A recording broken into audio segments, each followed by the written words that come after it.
యాదాద్రి భువనగిరి జిల్లా ఆత్మకూరు ఎం మండలం పల్లెల్ల గ్రామ పంచాయతీ పరిధిలో ఉన్నాం. తండా మంజుల నరసింహగౌడ్ సర్పంచ్ గారితో ఉన్నాము. ఇక్కడ గెలిచిన తర్వాత ఈ గ్రామానికి మొదటగా ఎలాంటి అభివృద్ధి కార్యక్రమాలు చేపట్టారు వారి మాటలను అడిగి తెలుసుకున్నాం. నమస్కారం మేడం. నమస్కారం సార్. మేడం, మీరు సర్పంచ్గా గెలిచిన తర్వాత మొదట ఎలాంటి అభివృద్ధి పనులు చేపట్టారు? అందరికీ నమస్కారం అండి. మా పేరు తండా మంజుల నరసింహగౌడ్. మా గ్రామం పల్లెర్ల, మండలం ఆత్మకూరు, యాదాద్రి జిల్లా. చిన్నప్పటి నుండి మా నాన్న రాజకీయాలలోనే ఉండేవారు. తర్వాత మా ఆయన కూడా రాజకీయాలలో ఉండేవారు. ఇప్పుడు మహిళలకు ఇప్పుడు అవకాశం వచ్చింది కాబట్టి నన్ను ఎన్నుకోవడం జరిగింది. నేను మా గ్రామం అభివృద్ధి చేయాలని నాకు చాలా పట్టుదల ఉండే. అందుకే నేను సర్పంచ్గా అయ్యి అందరికీ సేవ చేయాలని నేను నిలబడ్డాను, గెలిచానండి. ఇక్కడ గ్రామంలో పల్లెల గ్రామ పంచాయతీలో త్రాగునీరు కావచ్చు, రోడ్లు కావచ్చు, డ్రైనేజీ కావచ్చు, ఈ మౌలిక సదుపాయాల విషయంలో మీరు ఎలాంటి చర్యలు చేపడుతున్నారు? మాకు బీర్లా ఐలన్న గారి అండతోటి మాకు 2 మహిళా సంఘాల బిల్డింగ్లు వచ్చినాయి. 2 బీసీ కమిటీ హాల్ ఒకటి వచ్చింది. తర్వాత అంగన్వాడీ కేంద్రం ఒకటి వచ్చింది. 15 లక్షలతోటి సీసీ రోడ్లు కూడా వేయించడం జరిగింది. తర్వాత ఒక పీర్ల కొట్టం, తర్వాత బోర్లు వేయడం జరిగింది. 40 ఇండ్లు ఫస్ట్ వచ్చినాయి, ఆల్రెడీ అయిపోయినాయి. 38 ఇండ్లు కట్టుకున్నారు. మళ్ళీ ఇప్పుడు సెకండ్ విడత మళ్ళీ పెట్టుకుంటారంట, మళ్ళీ వస్తాయి. పింఛన్లు కూడా ఇప్పుడు స్టార్ట్ చేసినామండి. ఈ గ్రామంలో విద్యా వైద్యం ఎట్లా అమలవుతుంది? మీరు ఎలాంటి చర్యలు చేపడుతున్నారు? ఇక్కడ ప్రైవేట్ స్కూళ్ళకి ఎక్కువ పిల్లలు పంపిస్తున్నారు.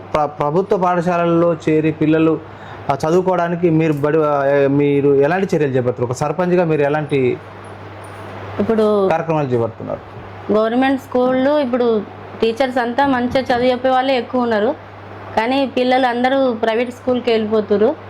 మేము ఊరు మొత్తం తిరిగి ఖచ్చితంగా గవర్నమెంట్ స్కూళ్ళకి పంపించాలని, అలా ఉన్న సదుపాయాలు ఇంకా గవర్నమెంట్ ఏమేమి ఇస్తాయి అన్నీ చెప్పి వాళ్ళకి మోటివేషన్ చేసి చాలా మందిని ప్రైవేట్ స్కూళ్ళ నుంచి గవర్నమెంట్ స్కూళ్ళకు మేము చేర్పించాలని రేపటి నుండే మేము తిరగడానికి ఆల్రెడీ మాట్లాడుకున్నామండి. ఈ గ్రామంలో స్వచ్ఛత పరిశుభ్రత విషయంలో మీరు ఎలాంటి చర్యలు చేపడుతున్నారు?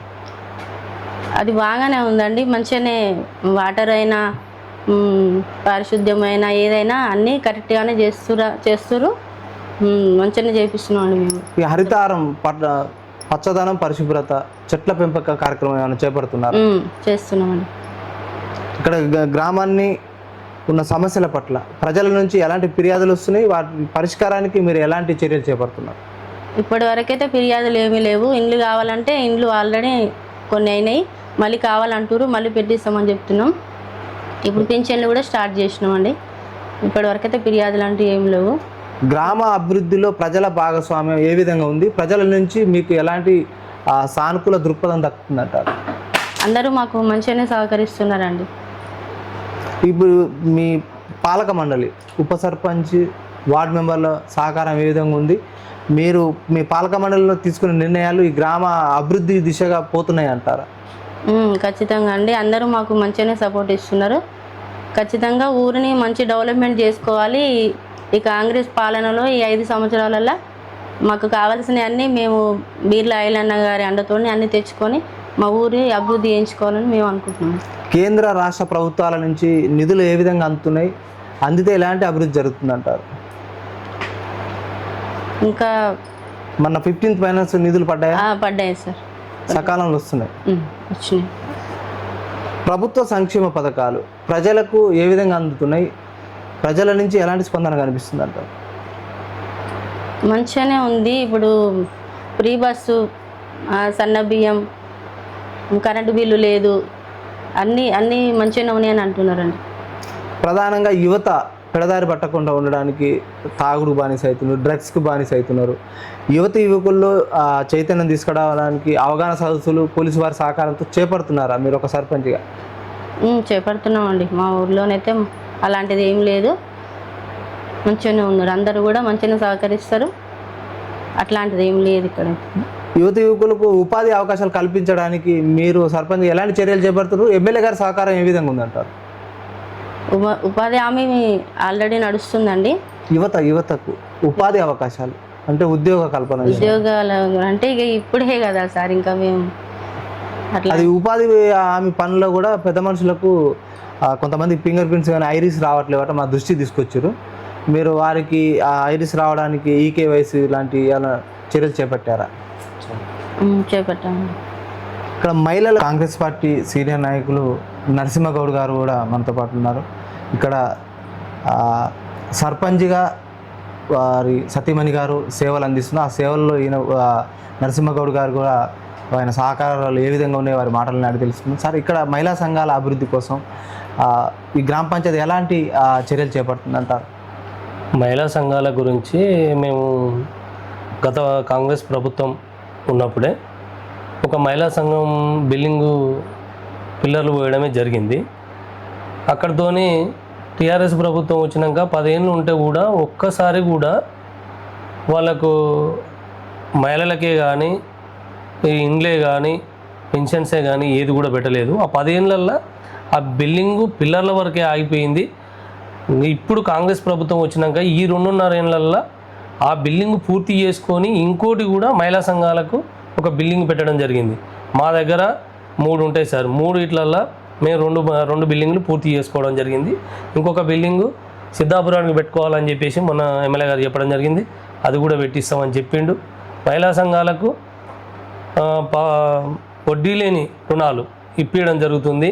వాళ్ళకి ప్రతిదీ కూడా మేము మోటివేషన్ చేసి మీకు అండగా ఉంటాం, మేము గవర్నమెంట్ నుంచి వచ్చే నిధులైనా ఏదైనా మీకు సహకరిస్తామని చెప్పేసి మేము చెప్పడం జరుగుతుంది. వారు కూడా మాకు సానుకూలంగా స్పందిస్తారు. వాళ్ళకు ఎప్పుడు కూడా అందుబాటులో వండుకుంటూ సేవలు అందిస్తున్నాం. ఇక్కడ ఈ 99 రోజుల ప్రణాళిక ఏ విధంగా అమలవుతుందంటారు?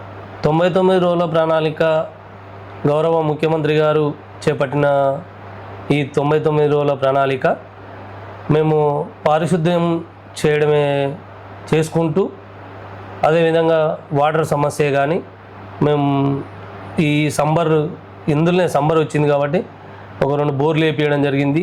మేము వచ్చాక మోటార్లు ఖరాబ్ అయితే మోటార్లు చేపించడం, రిపేర్ చేపించడం, పైప్ లైన్లు వేయడం 99 రోజుల ప్రణాళికలో భాగంగా అది చేసుకుంటూ ఈ పారిశుద్ధ్యమే కానీ శానిటైజరే కానీ ప్రతిది కూడా ఈ లైటింగే కానీ ఎలక్ట్రిసిటీ కానీ ప్రతిది కూడా 99 రోజుల ప్రణాళికలో భాగంగా మేము చేయడం జరిగింది. జనానికి అందుబాటులో వండుకుంటూ జనానికి ప్రతిది కూడా సేవ చేయడం జరిగింది. ఇక్కడ ఈ గ్రామానికి భద్రత విషయంలో కావచ్చు సీసీ కెమెరాలు ఏర్పాటు ఏమైనా చేశారా? సీసీ కెమెరాలు అనేది ఏం లేవు సార్. కాకపోతే ఏంటంటే ఈ యువత కానీ పెడదారి పట్టకుండా మేము అప్పటికప్పుడు వాళ్ళకు అవగాహన కల్పిస్తూ పోలీసు వారే కానీ మా దగ్గరికి వస్తుర్రు, వారు కూడా చెప్తుర్రు, మేము కూడా చెప్తున్నాం. ఇప్పటి వరకు అయితే మా దగ్గర గంజాయి ఇలాంటిది ఏమీ లేవు.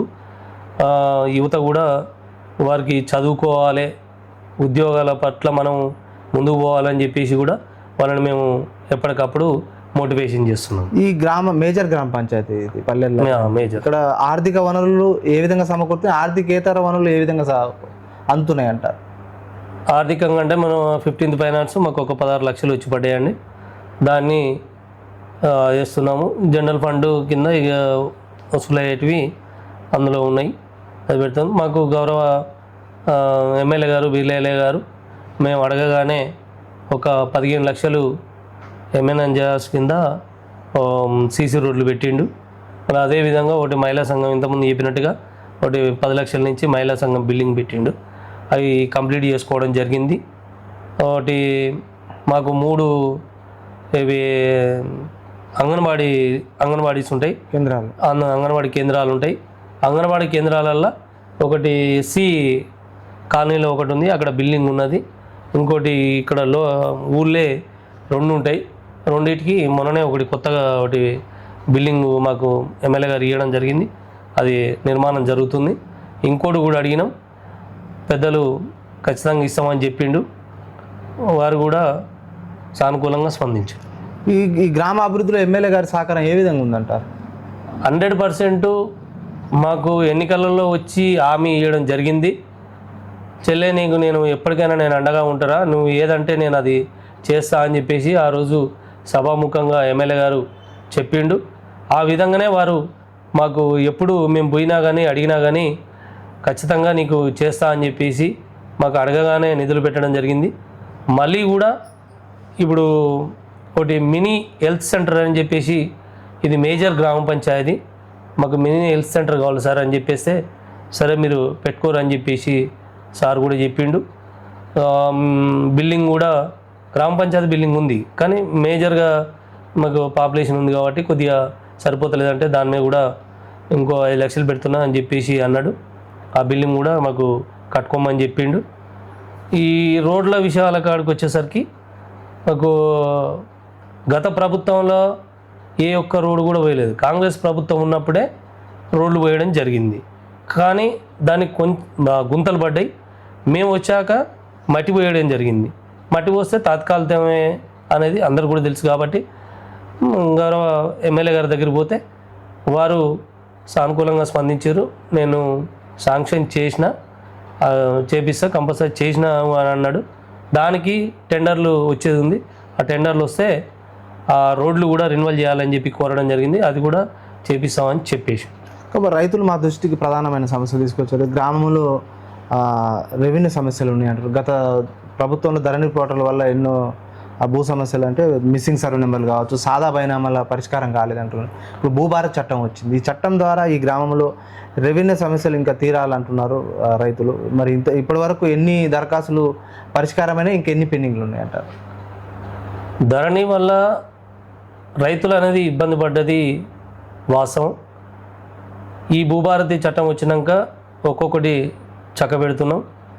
ఇందులో ఏమాత్రం కూడా అవినీతికి పాల్పడకుండా, అక్రమాలకు పాల్పడకుండా చేయాలని చెప్పేసి ప్రభుత్వం కూడా చెప్తుంది. మేము కూడా దాని మీద దృష్టి పెడుతున్నాం. ఏ రైతు అయితే వచ్చి ఇప్పుడు మాకు ఇక్కడి నుంచి అన్నకు మారింది నెంబరు, అట్నుంచి ఇటుపడ్డది, ఇవన్నీ చెప్పంగానే మేము కూడా అధికారుల దృష్టి తీసుకుపోయి వారితోని మాట్లాడి సానుకూలంగా వారు కూడా వింటారు. మీరు ఇట్లా ఇది జరిగింది, ఇది రికార్డులు చేంజ్ చేయాలని చెప్తే కూడా వాళ్ళు కూడా వింటారు. అది కూడా చేయడం జరుగుతుంది. ఎక్కువ శాతంలో పెండింగ్ లేకుండానే చేస్తున్నాను. ఈ ధాన్యం కొనుగోలు కేంద్రాల్లో ధాన్యం కొనుగోలు ప్రక్రియ వేగవంతం జరుగుతలేదని రైతులు ఆవేదన చెందుతున్నారు. మిల్లర్లు కొంచెం ఇబ్బంది పెడుతున్నారట. కొంచెం దానిపై అధికారుల దృష్టి కావచ్చు, ఎమ్మెల్యే గారి దృష్టి తీసుకుపోయారా? ఆ సమస్యను ఎట్లా పరిష్కరిస్తున్నారు ఓ సర్పంచ్గా? మేము ధాన్యం కొనుగోలు విషయంలో నాకు పూర్తి అవగాహన ఉన్నది. ఎందుకు అంటే నేను గతంలో సింగిల్ విండో డైరెక్టర్గా నేను ఇక్కడ సేవలు అందిస్తున్నా. మొన్న కూడా మాకు అయిపోయినాక కూడా మళ్ళీ కోర్టు ఇచ్చింది, మళ్ళీ పొడిగించారు.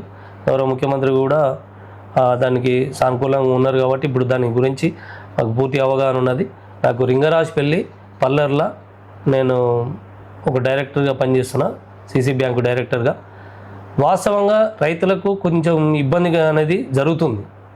కానీ మా సర్వే ప్రకారంగా ఈసారి ధాన్యం ఎక్కువ వచ్చింది, క్రాప్ ఎక్కువ వచ్చింది. మిల్లర్లు కొద్దిగా సతాయిస్తున్నమాట వాస్తవం. అది ఈ ధాన్యం ఎక్కువ వచ్చింది, వాళ్ళు సతాయిస్తున్నారు కాబట్టి కొంచెం ఆలస్యం అవుతుంది. కానీ కాకపోతే ఏంటంటే గవర్నమెంట్ ఎప్పుడైనా ఏప్రిల్ లాస్ట్ వీక్లో ఓపెన్ చేసేది సెంటర్లు. ఈసారి ఏం చేసిందంటే ఏప్రిల్ ఫస్ట్ వీక్లోనే ఓపెన్ చేసినాం. కాకపోతే ఒక 5-10 రోజుల్లో కొద్దిగా అటు ఇటు అవుతుంది. కానీ ఇంకోటి ఏంటంటే చెప్పవలసింది, గవర్నమెంటు రైతు దగ్గర కొనుగోలు చేసిన ఒక 72 గంటలనే అకౌంట్లలో అమౌంట్ పడిపోతుంది. గత ప్రభుత్వంలో వారం పట్టేది, 15 రోజులు పట్టేది, నెల పట్టేది. ఈ గవర్నమెంటు అట్లా లేదు. తీసుకున్న అంటే కొనుగోలు చేసినాక లారీ పోయినాక కానిచ్చి 72 గంటలల్లో అమౌంట్ పడుతుంది సార్.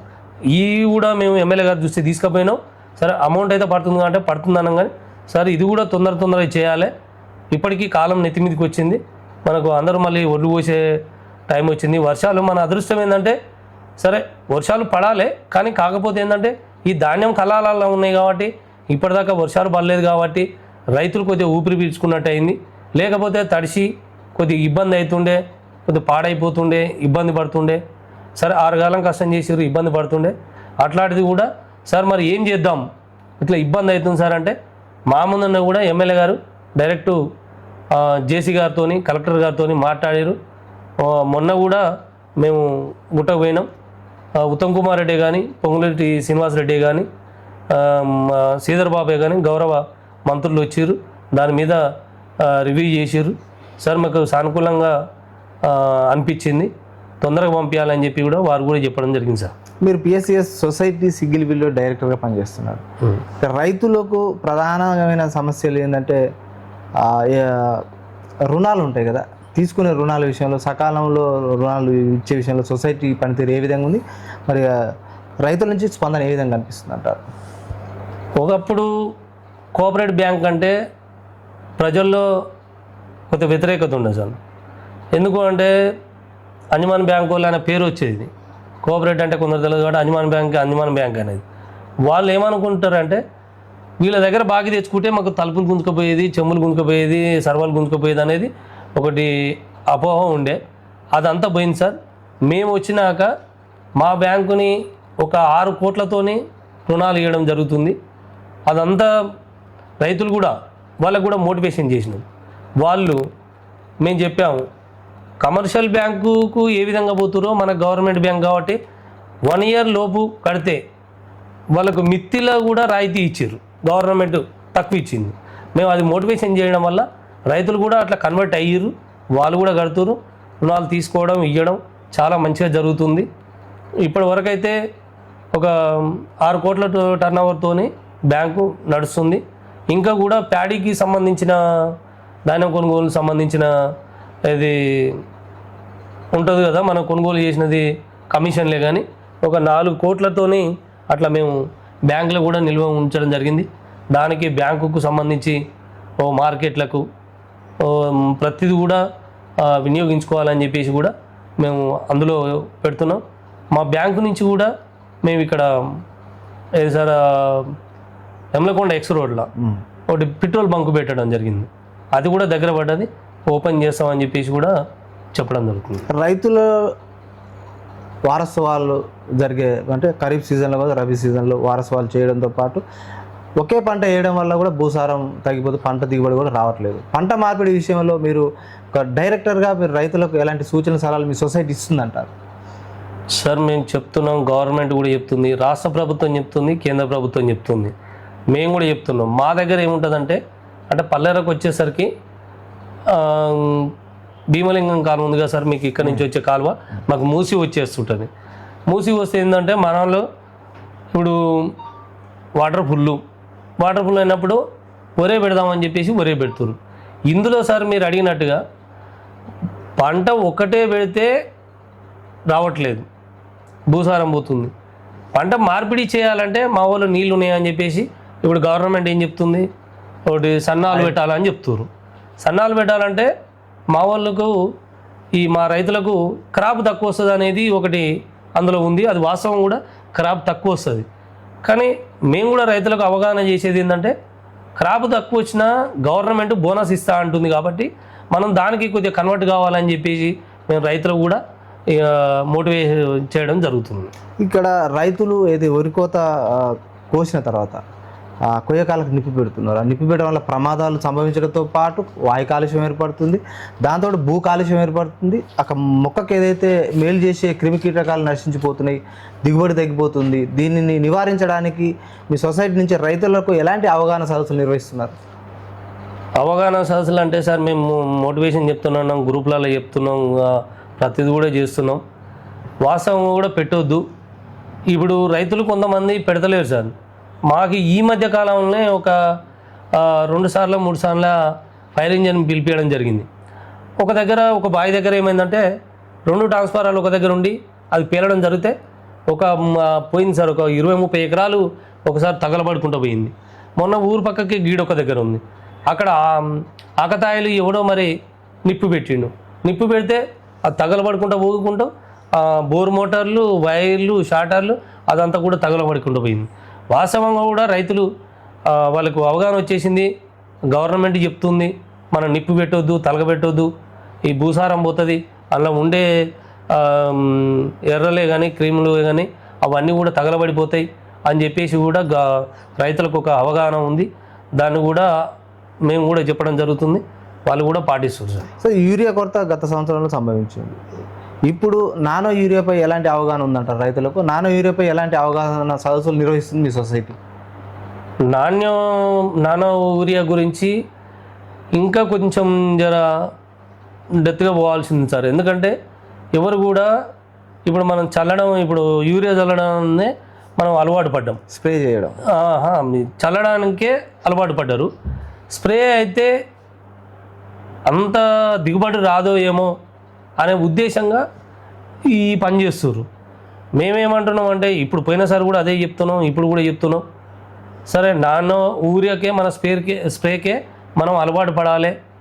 ఈ యూరియా చల్లడం యూరియా వల్ల కాలుష్యం ఏర్పడుతుంది, దీనివల్ల కొద్దిగా భూసారం అనేది తగ్గిపోతుంది, భూమి వేరే అవుతుంది. కాబట్టి ఇట్లాంటిది కాకుండా మన స్ప్రేకే చేయాలని కూడా చెప్తున్నాం. మా దగ్గర కూడా మొన్న యాసింగ్ కూడా కొంతమంది స్ప్రే చేయడమే నానో యూరియా ఉంచే చేయడం జరిగింది సార్. ఈ పాలక మండలిలో కాలాల పరిమితులు పదే పదే ప్రభుత్వాలు పొడిగిస్తూ ఉంటాయి. దీనివల్ల లాభమా నష్టమా? లాభము అంటే చేస్తున్నాం సార్, మేమైతే పరిపాలన చేస్తూ ఉన్నాం. సరే అవగాహన ఉంటుంది, 5 ఏళ్ళకు ఒకసారి ఉండాలి. కానీ మరి గవర్నమెంట్ ఉద్దేశంలో వారు ఎట్లా చేస్తున్నారు ఏంది అనేది వాళ్ళ తగ్గట్టు ఏం లేదో అవినీతి చేయడం అలాంటిది ఏం లేదు.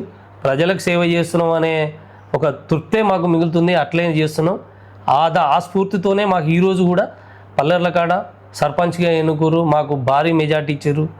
ఒక ఈ ఆత్మకూరు మండలంలోనే పల్లెర్ల గ్రామమే హైయెస్ట్ మెజార్టీ, మాకు 517 మెజార్టీ ఇచ్చారు. అంటే మాకు అది అట్లా సేవ చేసుకుంటూ వచ్చినాం కాబట్టి మాకు ఇది దక్కిందని చెప్పేసి మేము అనుకోవడం జరుగుతుంది సరే.